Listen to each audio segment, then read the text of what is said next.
Okay, discussion. Who'd like to go first? No volunteers? Anybody have anything they'd like to say about this? I know we have somebody. I'll start then, Mr. Chairman, unless anybody else wants to do so. This project has been around for a long time, unfortunately. It's gone through a number of machinations. Unfortunately, today, it's back to us in a perception that this vote is for or against the Atlantic Yards project.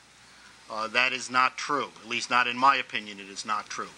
I do not believe it is inconsistent to be in support of the project, as I am and have been for many years, and yet to oppose the resolution before us, because I do not believe the only issue facing me as a board member is whether or not I believe, in my subjective view, whether MTA is getting fair market value for its property.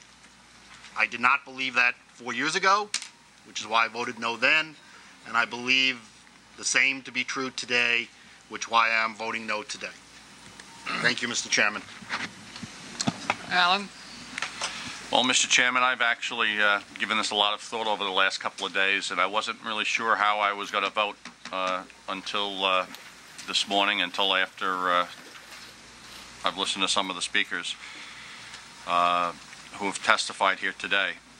We've heard a lot of comments about the jobs that are created, and God knows that they're needed, and that the arena would be a wonderful thing for downtown Brooklyn, and certainly no one can dispute the fact that the city is in great need of affordable housing. And the city and the state are to be commended for their efforts to try to put together this project, and I'm supportive of the concept of this plan.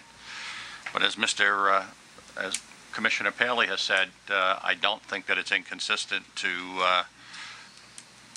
for us to vote against this proposal today and be in support of the plan. Our jobs as fiduciary are to ensure that the MTA gets its maximum value for this project.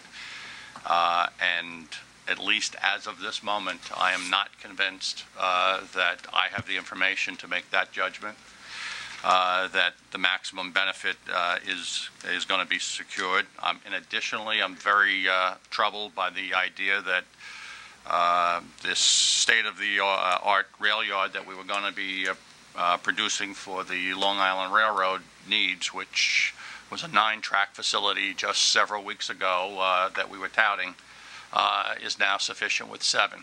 I'm troubled by that change in the plan. Once we build that out, we're locked into that forever. It would cost an enormous amount of money. Land is very valuable. I know that the economy has changed a lot in the 4 years